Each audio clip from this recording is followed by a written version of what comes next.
So this marks the end of my trip abroad, and now there are 3 things I want to talk about before I conclude this chapter. First, I want to talk about how I got started, and that's basically what this video is going to be about. And I'm going to break this series into 3. My second video is going to just talk about like my friendship and my bonds and my time abroad. And then my last video is going to be kind of like a closing piece with a reflection. So stay tuned for all 3 of those. But first, let's get started on how I got here, or how I got abroad and now I'm back home.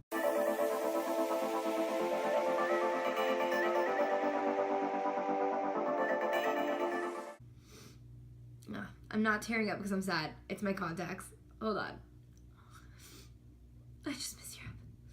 Just kidding. It's fine. I'm fine. It's all good. Okay.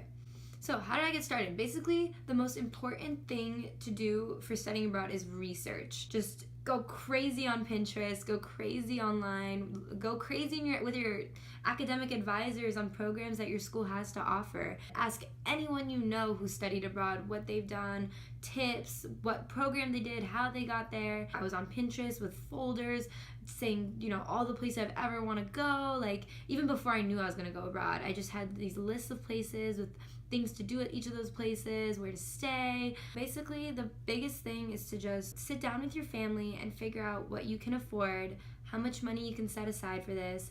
I started working a year in advance, saving up money, and that's not enough. Basically, you just have to put money together and figure out how much you want to spend on, traveling, on food, on where you're staying, on clothes, on just any little aspect. So you just want to figure out how much money you need, how much money you can have realistically, and how much the program costs.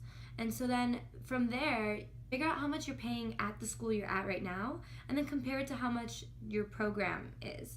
And see if, maybe your financial aid office can even transfer your financial aid over to your study abroad, which is what my program was able to do. Another important piece of advice is make sure you, like I was saying, you coordinate with your study abroad office and your academic advisor to make sure that your credits can transfer, and see whether or not your program has pass or fail, or if it's actual grades. Before you know it, you're on your way abroad. You fill out some applications, you write a little piece about why you want to go abroad, and soon enough, you'll find yourself packing. You'll be off in Paris, Italy, Spain, who knows where. Make sure you do all of your research. You make a list of the places you want to go and how much you think you're going to spend at each place.